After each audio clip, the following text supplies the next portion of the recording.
والذین یمسکون بالکتاب واقاموا الصلاۃ، اور رہے وہ لوگ کہ جو کتاب کو مضبوطی کے ساتھ جنہوں نے تھاما، تمسک کیا کتاب کے ساتھ، اور اقاموا الصلاۃ، نماز قائم کی، انا لا نضیع اجر المصلحین، ایسے مصلحین کا اجر ہم ضائع نہیں کریں گے۔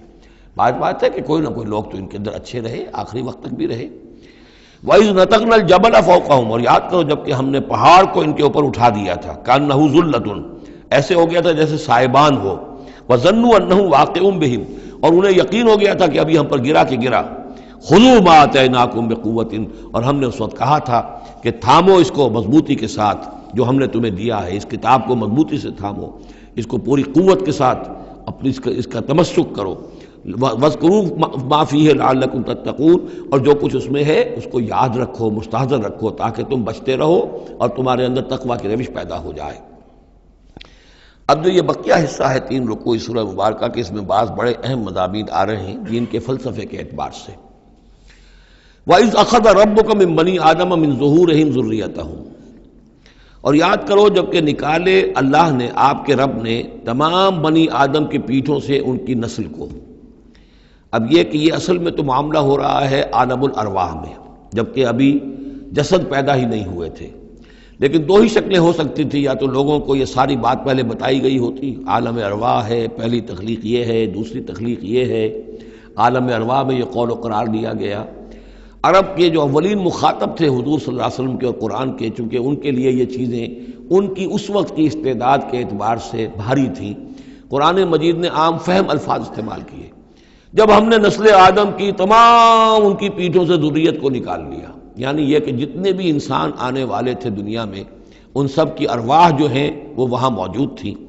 وَإِذْ أَخَذَ رَبُّكَ مِن بَنِي آدَمَ مِن ظُهُورِهِمْ ذُرِّيَّتَهُمْ وَأَشْهَدَهُمْ عَلَىٰ أَنفُسِهِمْ، اور ان کو گواہ بنایا اپنے اوپر، اچھی طرح سوچ سمجھ کر۔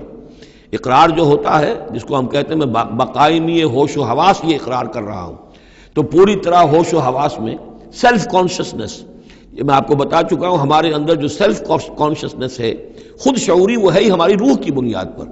حیوانات میں بھی شعور تو ہے، کانشسنس تو ہے، سیلف کانشسنس نہیں ہے، خود شعوری نہیں ہے۔ تو یہ خود شعوری کا منبع جو ہے در حقیقت وہ روح ہے۔ تو وہ ارواح موجود تھی، انہیں اپنی ذات کا شعور تھا۔ اشہدہم علی انفسہم، انہیں اپنی ذات کے اوپر خود گواہ بنا کر پھر سوال کیا، الست بربکم، کیا میں تمہارا رب نہیں ہوں، تمہارا مالک، تمہارا آقا؟ قالوا بلا، وہ کہیں گے کیوں نہیں، شہیدنا، ہم اس پر اقرار کرتے ہیں، ہم گواہ ہیں۔ اب یہاں نوٹ کیجئے، جیسے کہ اس سے پہلے آیا تھا سورہ مائدہ میں کہ اہل کتاب تمہارے پاس ہمارا بشیر اور نذیر آ گیا، مبادا تم یہ کہو کہ ہمارے پاس کوئی بشیر اور نذیر نہیں آیا، وہ گویا کہ اتمام حجت تھی اہل کتاب پر۔ سورہ انعام میں آ چکا ہے کہ مبادا تم یہ کہو کہ کتابیں تو دی گئی تھیں ہم سے پہلے 2 گروہوں کو، ہم تو جانتے نہیں تھے، عبرانی زبان کی کتاب نہیں پڑھتے تھے، وہ اتمام حجت تھا بنی اسماعیل پر کہ اب تمہارے اندر ہم نے اپنا ایک رسول بھیج دیا صلی اللہ علیہ وسلم، یہ کتاب آ گئی ہے، اب تم یہ نہیں کہہ سکتے کہ وہ تو ہم سے پہلے 2 گروہوں پر نازل کی گئی تھی، ہاں اگر ہم پر کہیں نازل کی گئی ہوتی تو ہم ان دونوں سے بڑھ کر بہت زیادہ جو ہے اس سے فائدہ اٹھاتے اور حق پر ہوتے۔ اب یہ جو گواہی ہے یہ آ رہی ہے پوری نوع انسانی، جس کے حوالے سے میں نے آپ کو بتایا تھا کہ وہ عہد کہ جو ہر روح انسانی اللہ کے ساتھ کر کے آئی ہے، کوئی نبی نہ آتا، کوئی کتاب نہ آتی، تب بھی یہ عہد بنیاد ہے مؤاخذہ اخروی کی، محاسبہ، accountability, the grand accountability of the day of judgement, اس کا بیسس جو ہے وہ یہ ہے، بنیادی بات یہ ہے، بنیادی حجت یہ ہے۔ نبوت سے، کتابوں سے، وحی سے، یہ تو اتمام حجت ہوا ہے، اضافی شے ہے۔ اللہ نے امتحان کو اور آسان کر دیا نوع انسانی کے لیے، لیکن بنیادی حجت جس کی بنا پر ہر انسان رسپانسبل ہے، اکاؤنٹیبل ہے، وہ یہ عہد ہے۔ ان تقولوا یوم القیامت انا کنا عن ھذا غافلین، مبادا تم کہو قیامت کے دن کہ ہم تو اس سے غافل تھے۔ او تقولوا انما اشرک آباؤنا من قبل، یا تم یہ کہو، یہ پلی لے لو کہ ہمارے آباء و اجداد تھے، انہوں نے شرک کیا تھا، وَكُنَّا ذُرِّيَّةً مِّن بَعْدِهِمْ، ہم ان کے بعد ان کی نسل میں سے تھے، ہم ان کے راستے پر چلتے رہے، لہذا اصل جرم تو ان کا ہے، ہمارا نہیں۔ أَفَتُهْلِكُنَا بِمَا فَعَلَ الْمُبْطِلُونَ، تو کیا پروردگار تو ہمیں ہلاک کرے گا ان لوگوں کے فعل کی وجہ سے کہ جنہوں نے یہ باطل ایجاد کیا تھا؟ ایجاد تو انہوں نے کیا تھا، ہم تو موجد نہیں ہیں، ہم تو ان کے مقلد تھے، متبع تھے۔ وَكَذَلِكَ نُفَصِّلُ الْآيَاتِ وَلَعَلَّهُمْ يَرْجِعُونَ، اور اسی طریقے سے ہم اپنی آیات کو تفصیل سے بیان کر دیتے ہیں تاکہ وہ لوٹیں، شاید کہ وہ لوٹیں، سوچیں، غور کریں، رجوع کریں۔ اب ایک واقعہ آ رہا ہے ایک شخصیت کا، اور اس کی تمثیل کے پیرائے میں، ویسے تو یہ واقعہ ہے، یہ صرف کوئی تشبیہ نہیں ہے، لیکن یہ کہ اس کو تمثیلاً لائے ہیں۔ افراد اور اقوام کا کوئی معاملہ ایسا بھی ہوتا ہے کہ کسی قوم کو یا کسی فرد کو اللہ نے کوئی بہت اونچا مقام دیا ہو، بہت اس پر اکرام فرمایا ہو، بہت انعام کیا ہو، لیکن پھر یہ کہ وہ اپنی کسی ایک ہی خباثت کی وجہ سے اور کسی ایک بڑی غلطی جو ہے گراوٹ کی وجہ سے وہ اپنی تمام ان فضیلتوں سے محروم ہو جائے اور بالکل شیطان کا چیلا بن کر رہ جائے۔ وَاتْلُ عَلَيْهِمْ نَبَأَ الَّذِي آتَيْنَاهُ آيَاتِنَا، یہ بلعام بن باورہ، اس کی تفصیل جو ہے تورات میں ہے۔ یہ ایک اسرائیلی تھا، بہت نیک، عابد، زاہد، عالم، تورات کا بہت بڑا عالم، عابد اور زاہد، اور لوگ جو ہیں اس کی بہت عزت کرتے تھے، احترام کرتے تھے، اولیاء اللہ میں سے تھا۔ وَاتْلُ عَلَيْهِمْ نَبَأَ الَّذِي آتَيْنَاهُ آيَاتِنَا، نبأ ہے اس لیے یہ واقعہ ہے، یہ صرف مثال نہیں ہے۔ ان کو سنائیے خبر اس شخص کی جس کو ہم نے اپنی آیات عطا کی تھی۔ اس سے میں یہ مفہوم لیتا ہوں کہ صاحب کرامت بزرگ تھا، یعنی جو آیات جو ہیں یہاں پر خاص طور پر کرامت کے لیے آ رہا ہے۔ فَانْسَلَخَ مِنْهَا، وہ اس میں سے نکل بھاگا۔ فَأَتْبَعَهُ الشَّيْطَانُ، تو شیطان اس کے پیچھے لگ گیا۔ یہاں بھی ایک نکتہ بہت اہم ہے، پہلے انسان خود غلطی کرتا ہے، شیطان مجبور نہیں کر سکتا کسی کو غلطی پر۔ ان عبادی لیس لک علیہم سلطان، کوئی اختیار کسی بندے پر شیطان کو حاصل نہیں ہے۔ غلطی خود کرے گا، اب شیطان جو ہے اس کا پیچھا کرے گا، اور اب اس کو، جس کو ہم کہتے ہیں ہمارے پنجاب میں یہ کہا جاتا ہے برے کو گھر تک پہنچا کے رہنا، کہ اب یہ کہ اسے کہیں راستے میں چھوڑے گا نہیں، بلکہ آخری برائی کی آخری منزل تک پہنچائے گا۔ وَاتْلُ عَلَيْهِمْ نَبَأَ الَّذِي آتَيْنَاهُ آيَاتِنَا فَانْسَلَخَ مِنْهَا فَأَتْبَعَهُ الشَّيْطَانُ فَكَانَ مِنَ الْغَاوِينَ، تو وہ ہو گیا گمراہوں میں۔ وَلَوْ شِئْنَا لَرَفَعْنَاهُ بِهَا، ہم چاہتے تو اسے ان آیات اور جو بھی اس کے پاس علم تھا اس کے ذریعے سے ہم اسے اور بلند کرتے، اور اونچا مقام دیتے۔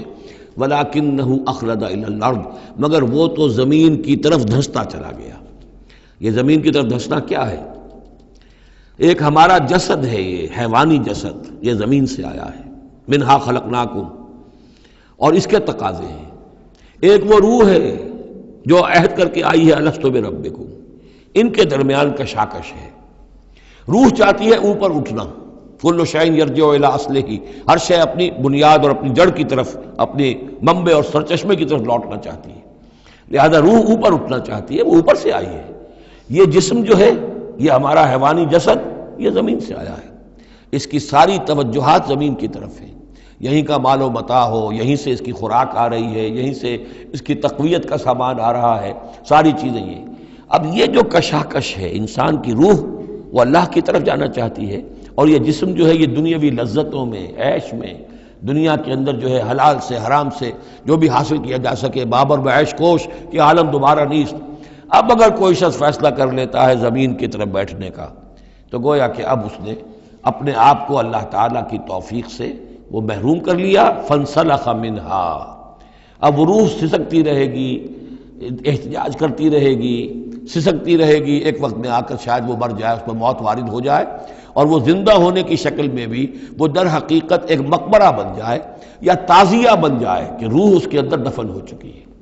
تو نظر آ رہا چلتا پھرتا انسان، حقیقت میں وہ انسان تو مر چکا، اندر روح جو ہے وہ دفن ہو چکی، اب جو چل رہا ہے وہ حیوان انسان چل رہا ہے، وہ انسان جو تھا وہ تو مر چکا۔ تو یہ ہے وَلَكِنَّهُ أَخْلَدَ إِلَى الْأَرْضِ، زمینی خواہشات، زمینی آرزوئیں، یہ نچلے درجے کی سفلی قسم کی خواہشات، سفلی آرزوئیں اور امنگیں، وَاتَّبَعَ هَوَاهُ، اور اس نے پیروی کی اپنی خواہشات کی، فَمَثَلُهُ كَمَثَلِ الْكَلْبِ، تو اس کی مثال کتے کی سی ہے، ان تحمل علیہ یلہث اور تترکہ یلہث، وہ ہر وقت ہی ہانپتا رہتا ہے، کوئی اس کے اوپر بوجھ رکھیے تب بھی ہانپے گا، اور ویسے بھی وہ اس کی زبان باہر نکلی ہوتی ہے، ہانپتا رہتا ہے۔ اسی طرح کا معاملہ ہے کہ اللہ نے تو اس کو اپنی نعمتیں عطا کی، لیکن وہ بدبخت ان کی قدر کرنے کی بجائے اس کتے کے مانند ہانپنے لگا اور زمین ہی کی طرف، اور کتا آپ نے دیکھا ہوگا چلتا ہوا سونگتا جاتا ہے زمین کو، ہر وقت سونگے گا زمین کو۔ ذالک مثل القوم الذین کذبوا بآیاتنا، یہی مثال ہے اس قوم کی بھی جنہوں نے ہماری آیات کو جھٹلایا۔ اور یہاں پھر نوٹ کیجئے کہ پاکستانی قوم اس کی سب سے بڑی مثال ہے۔ پاکستان کا بن جانا معجزہ تھا، کسی حساب کتاب میں آنے والی شے نہیں۔ پھر پاکستان کا قائم رہ جانا معجزہ تھا، انگریزوں کو بھی اور ہندوؤں کو بھی یقین تھا کہ پاکستان قائم نہیں رہ سکتا، وائبل نہیں ہے، ختم ہو جائے، لیکن یہ کہ پاکستان قائم رہا۔ سن 65 میں اس کا بچ جانا معجزہ تھا۔ اتنی یقینی بات تھی کہ B B C television کے اوپر دکھا دیا گیا فال آف لاہور، لاہور جو ہے وہ بھارتی فوج داخل ہو چکی ہے، قبضہ کر چکی ہے، اتنی یقینی بات تھی۔ شام کو جم خانہ میں شراب پینے کا پکا پروگرام تھا، لیکن خوف طاری کر دیا اللہ تعالیٰ نے ان کے دلوں پر، شاید ہمارا کوئی گھراؤ کیا جا رہا ہے، کوئی ریزسٹنس نہیں ہے، کیا ہوا ہے؟ یہاں ہم غافل پڑے ہوئے تھے، ریزسٹنس کیا ہوتی؟ لیکن بجائے اس کے کہ وہ یہ سمجھتے کہ یہ غافل ہیں اور ریزسٹنس اس لیے نہیں ہو رہی، ان کے دلوں میں سألقی فی قلوب الذین کفروا الرعب، میں ان کافروں کے دلوں میں رعب ڈال دوں گا، وہ رعب پڑ گیا، پاکستان بچ گیا۔ تو یہ ساری چیزیں ہیں، معجزے پر معجزے ہیں، لیکن یہ سب اس لیے تھا کہ ہم اس ملک کو ہم نے حاصل کیا تھا اسلام کے نام پر، اسے تجربہ گاہ بنائیں گے، اسے ایک نمونہ بنا دیں گے پوری دنیا کے لیے، پوری دنیا دیکھے گی کہ اسلام کیا ہے، اسلام کا عادلانہ نظام کیا ہے۔ قائد اعظم نے کہا تھا ہم اس لیے پاکستان چاہتے ہیں کہ ہم عہد حاضر میں اسلام کے اصول حریت و اخوت و مساوات کا ایک نمونہ دنیا کے سامنے پیش کریں، وہ کہاں ہے؟ فانسلخ منہا، ان تمام آیات سے ہم نکل بھاگے ہیں، شیطان کی پیروی کی ہے، اور جو حال ہوا ہے 2 لخت ہو چکے ہیں، اور ابھی کیا حال ہوگا؟ جو نئی صورتحال جو ہے اس ملک کے اندر اب کھدبد ہونے لگی ہے، پکنے لگی ہے، اس کی صورتحال کیا بنے گی واللہ عالم۔ ذالک مثل القوم الذین کذبوا بآیاتنا، یہی مثال اس قوم کی بھی ہے جس نے ہماری آیات کو جھٹلایا۔ فاقصص القصص لعلہم یتفکرون، تو اے نبی آپ یہ چیزیں سنا دیجئے، شاید یہ تفکر کریں، شاید کہ یہ غور کریں، آپ یہ باتیں ہماری سنا دیجئے۔ سا مثلا القوم الذین کذبوا بآیاتنا، بری ہے مثال اس قوم کی جنہوں نے ہماری آیات کو جھٹلایا، وانفسہم کانوا یظلمون، اور وہ خود اپنی جانوں کے اوپر ظلم ڈھاتے رہے۔ من یہد اللہ فہو المہتدی، جسے اللہ ہدایت دیتا ہے وہی ہدایت یافتہ ہوتا ہے، ومن یضلل فاولئک هم الخاسرون، اور جس کی گمراہی کے اوپر اللہ تعالیٰ کی طرف سے مہر قائم ہو جائے تو وہ تو تباہ ہونے والے ہی ہیں۔ وَلَقَدْ ذَرَأْنَا لِجَهَنَّمَ كَثِيرًا مِنَ الْجِنِّ، اب یہ تیسری بات آ گئی حکمت قرآنی کی۔ دیکھیے پہلے وہ عہد الست جو عالم ارواح میں ہم نے کیا تھا، اچھا اس عہد الست کے حوالے سے ہم پر یہ بات واضح ہو گئی، ایک ہمارا روحانی وجود ہے اور ایک ہمارا حیوانی وجود ہے۔ اگر ہماری توجہ اور ساری دلچسپی حیوانی وجود پر ہوگی تو ہم ظاہر بات ہے کہ پھر اس بلعام بن باورہ کی مثال بن جائیں گے، انفرادی سطح پر بھی اور قومی اور اجتماعی سطح پر بھی۔ اب تیسری بات آ رہی ہے کہ انسانوں میں سے کثیر انسان وہ ہیں جو نظر آتے ہیں انسان، حقیقت میں انسان نہیں ہے، حیوانوں کی سطح پر ہے۔ وَلَقَدْ ذَرَأْنَا لِجَهَنَّمَ كَثِيرًا مِنَ الْجِنِّ وَالْإِنسِ، ہم نے جہنم کے لیے پیدا کیے ہیں بہت سے جن اور انس۔ لہم قلوب لا یفقہون بہا، ان کے دل تو ہیں لیکن ان سے غور نہیں کرتے، تفقہ نہیں کرتے۔ وَلَهُمْ أَعْيُنٌ لَا يُبْصِرُونَ بِهَا، ان کی آنکھیں ہیں ان سے دیکھتے نہیں۔ وَلَهُمْ آذَانٌ لَا يَسْمَعُونَ بِهَا، ان کے کان ہیں لیکن ان سے سنتے نہیں۔ اولئک کالانعام، یہ چوپایوں کے مانند ہیں، بل ہم اضل، بلکہ ان سے بھی گئے گزرے ہیں۔ اولئک هم الغافلون، یہی لوگ ہیں کہ جو غافل ہیں۔ یعنی یہ کہ جب انسان ہدایت سے منہ موڑتا ہے اور جب ہٹ دھرمی پر اتر آتا ہے اور جب اللہ تعالیٰ دلوں پر مہر کر دیتا ہے اور ان کی سماعت پر کانوں پر مہر لگا دیتا ہے، ان کی آنکھوں پہ پردے ڈال، اب یہ کیا رہ گئے؟ اب یہ انسان نہیں رہے، ان کے دل تو ہیں تفقع سے خالی ہے، مہر لگ چکی ہے۔ آنکھیں تو ہیں حیوانوں کا سا دیکھنا دیکھ رہی ہیں، کتا بھی دیکھ لیتا ہے گاڑی آ رہی ہے مجھے بچنا ہے، انسان نے بھی دیکھ لیا، لیکن یہ دیکھنا حیوانی دیکھنا ہے۔ انسانی دیکھنا تو کچھ اور ہوتا ہے، کسی شے کو دیکھے اور اس کی حقیقت پر غور کرے۔ اہل نظر ذوق نظر خوب ہے، لیکن جو شے کی حقیقت کو نہ دیکھے وہ نظر کیا۔ لیکن یہ انسانی دیکھنا جو ہے، دیدن دیگر آموز شنیدن دیگر آموز، وہ دوسری قسم کا دیکھنا سیکھو، دوسری قسم کا سننا سیکھو۔ وہ سننا جو دل سے سنا جاتا ہے، وہ دیکھنا جو دل سے دیکھا جاتا ہے۔ لیکن جب ان کے دلوں پر مہر ہو گئی، ان کے کانوں پر مہر ہو گئی، ان کی آنکھوں پر پردے پڑ گئے، اب ان کا حال کیا ہے؟ لہم قلوب لا یفقہون بہا ولہم اعین لا یبصرون بہا ولہم آذان لا یسمعون بہا اولئک کالانعام بل ہم اضل، یہ چوپایوں کے مانند ہیں بلکہ ان سے بھی گئے گزرے۔ اس لیے کہ چوپایوں کو تو اللہ نے پیدا ہی اس لیول پر کیا تھا، ان کو پیدا کیا تھا بہت اونچے مقام پر۔ یہی سورۃ التین کا مضمون ہے والتین والزیتون وطور سینین وہذا البلد الامین لقد خلقنا الانسان فی احسن تقویم ثم رددناہ اسفل سافلین. انسان پیدا کیا گیا اس بلند ترین مقام کے اوپر مسجود ملائک، لیکن پھر جب یہ گرتا ہے تو سب سے نچلوں میں سب سے نیچے ہوتا ہے. تو یہ وہ لوگ ہیں اولئک کالانعام بل هم اضل اولئک هم الغافلون. یہی لوگ ہیں جو غافل ہیں، اس دنیا میں رہتے ہیں حیوانوں کی طرف کھایا پیا چرا چگا اور جو ہے بس دنیا کی لذتیں اٹھائیں اور مر گئے. کچھ ہوش نہیں کہ کیوں ہم پیدا کیے گئے، کون ہمارا خالق ہے، کون ہمارا مالک ہے، زندگی کاہے کے لیے ہے، زندگی آمد برائے بندگی، زندگی بے بندگی شرمندگی، کو مرنے کے بعد کہیں کسی کے سامنے حاضری ہے، کوئی جواب نہیں، کچھ نہیں، کوئی ہوش نہیں.